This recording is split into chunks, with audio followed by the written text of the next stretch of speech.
हजारों लाखों वर्ष पहले भाषा का विकास मानव के विकास के साथ साथ इसलिए चला जिससे मानव प्रजाति का आपस में बात करना और समझना आसान हो जाए। समय के साथ विकास की रफ्तार से कदमताल करती इस भाषा ने बात करना आसान जरूर बनाया, लेकिन राजनीतिक रंग में रंगी मानव प्रजाति को सही बात समझाना आज भाषा के भी बस के बाहर है। नमस्कार, मैं हूं रेखा पचौरी और आप देख रहे हैं द वायर द्वारा प्रस्तुत वीडियो सीरीज शासन।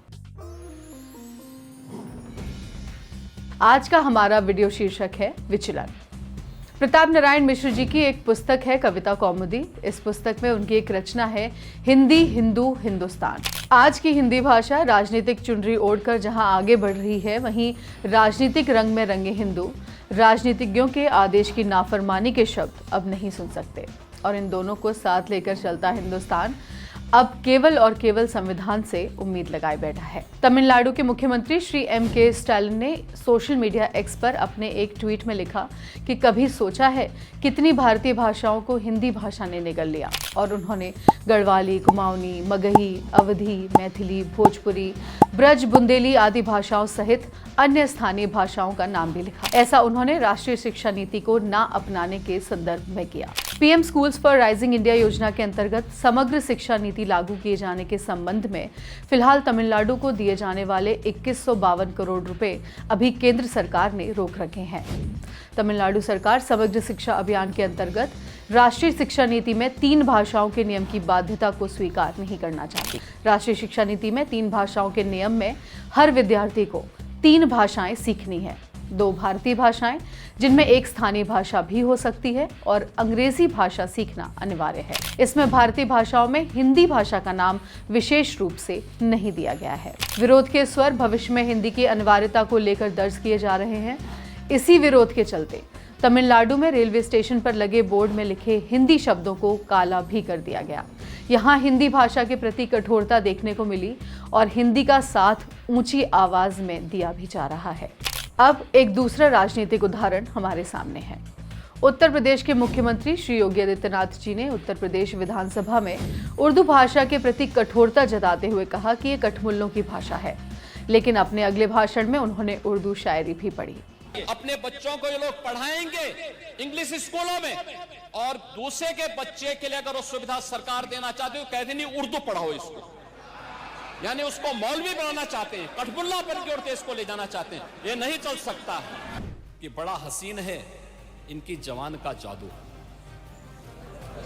लगा के आग बहारों की बात करते हैं,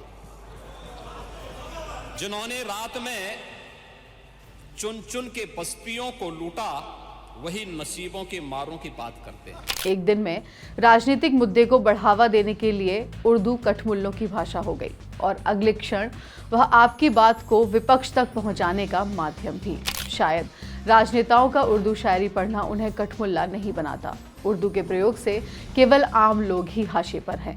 यहाँ चूंकि उर्दू भाषा के प्रति कठोरता थी, तो इस कठोरता पर विरोध के स्वर हल्के स्वर में उठे। बात केवल भाषा की थी, लेकिन राजनीति ने इसे धार्मिक रंग दे दिया। एक भाषा और थी जिसने बांटो और राज करो की नीति अपनाई। बाहर से आई अंग्रेजी भाषा। समय गुजरते हम सब ने देखा कि आधिकारिक रूप से देवनागरी हिंदी पर अंग्रेजी भाषा को हर हाल में तरजीह दी गई। शिक्षा संस्थानों में हर हाल में अंग्रेजी पढ़ने, पढ़ाने और अंग्रेजी भाषा को बोलचाल में प्रयोग में लाने में अधिक मेहनत की गई। माता पिता अपने बच्चों को अंग्रेजी बोलने पर गर्व की अनुभूति करते हैं और अंग्रेजी विद्यालयों में ही अपने बच्चों को पढ़ाना उचित समझते हैं। इंडियन एक्सप्रेस का ही 2021 का एक लेख बताता है कि सरकारी अंग्रेजी माध्यम विद्यालयों में उपलब्ध संख्या का 3 गुना यानी कि 18,000 सीट के लिए करीब 60,000 एप्लीकेशंस या प्रार्थना पत्र आते हैं। एक पुरानी रिपोर्ट के अनुसार भारत में 42% बच्चे हिंदी माध्यम व 26% बच्चे अंग्रेजी माध्यम में शिक्षा ग्रहण करते हैं। इंडियन एक्सप्रेस में ही एक प्रकाशित लेख समझाता है कि शिक्षा में भाषा पर चर्चा आज से नहीं बल्कि हमारे भारत के पहले सर्वमान्य शिक्षाविद और फिर भारत के राष्ट्रपति बने श्री सर्वपल्ली राधाकृष्णन के समय पर भी थी। उनकी अध्यक्षता में राधाकृष्णन आयोग ने भारत की संघीय भाषा के रूप में हिंदी या कहें हिंदुस्तानी का समर्थन किया, जिसका उपयोग सभी प्रशासनिक, शैक्षिक और सांस्कृतिक गतिविधियों के लिए किया जाएगा, जबकि क्षेत्रीय भाषाएं प्रांतों की सेवा करेंगी। आयोग ने उस समय पर यह भी माना कि अंग्रेजी को तुरंत छोड़ना अव्यवहारिक होगा और इसे तब तक जारी रखना होगा जब तक कि सभी प्रांत परिवर्तन के लिए तैयार न हो जाएं और अपनी संघीय भाषा का पर्याप्त प्रसार न कर लें। देश में 2011 में हुई जनगणना के अनुसार भारत में 120 भाषाएं व 270 मातृभाषाएं हैं। वैश्विक पटल पर देशवासियों की गिनती के लिए भारत ने अंग्रेजी को अपनी भाषाओं के ऊपर अपना लिया, लेकिन देश में पली बसी अपनी ही भाषाओं में राजनीति ढूंढ रहे हैं। उर्दू राजनीतिक बहस का कारण बनी, हिंदी हिंदुओं की भाषा बन गई। दक्षिण भारत में हिंदी की अनिवार्यता पर संदेह जताना देश विरोधी मुद्दा बना। बेंगलोर में सोशल मीडिया एक्स के उपयोगकर्ता के हिंदी भाषियों के बिना कन्नड़ सीखे बेंगलोर न आने की अपील पर छिड़ी बहस ने देश की भाषाओं के बीच पड़ चुकी दरारों को साफ दिखाया। राजनीति ने पहले रंगों का बंटवारा किया, धर्म के नाम पर लोगों को आपस में बांटा और अब भाषा का बंटवारा उभर कर स्पष्ट रूप से सामने दिख रहा है और इस बंटवारे का फायदा केवल राजनीतिज्ञों को है। अपनी भाषा को लेकर गर्व की अनुभूति जितना हिंदी भाषी करते हैं, उतना ही तमिल भाषी, तेलुगु भाषी भी, मराठी भाषी आदि सभी भाषाओं के वाचक भी करते हैं। राजनीति ने इस गर्व को हिंदी के अन्य भाषाओं के ऊपर अधिकार होने में बदल दिया और हम आम लोगों ने भाषा में राजनीति देखना प्रारंभ कर दिया।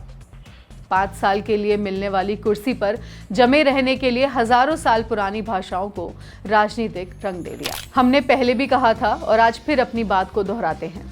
राजनेताओं के मुद्दे जिनसे वो सत्ता हासिल करते हैं, जैसे शिक्षा, बेरोजगारी, महंगाई, सुरक्षा, भ्रष्टाचार आदि, इनसे हटकर आज के समय में मुद्दे केवल और केवल धार्मिक आधार पर सदे होते हैं और प्रतीत होता है कि हम आम लोगों ने अपनी बेहतरी इन धार्मिक मुद्दों की भेंट चढ़ा दी है। धूमिल की कविता भाषा की रात का एक अंश है कि इस शहर में या उस शहर में, यानी मेरे या तुम्हारे शहर में, चंद चालाक लोगों ने बहस के लिए भूख की जगह भाषा को रख दिया है। उन्हें मालूम है कि भूख से भागा हुआ आदमी भाषा की ओर जाएगा। उन्होंने समझ लिया है कि एक भुक्खड़ जब गुस्सा करेगा अपनी ही उंगलियां चबाएगा। आपसे फिर मुलाकात होगी यही द वायर पर। नमस्कार।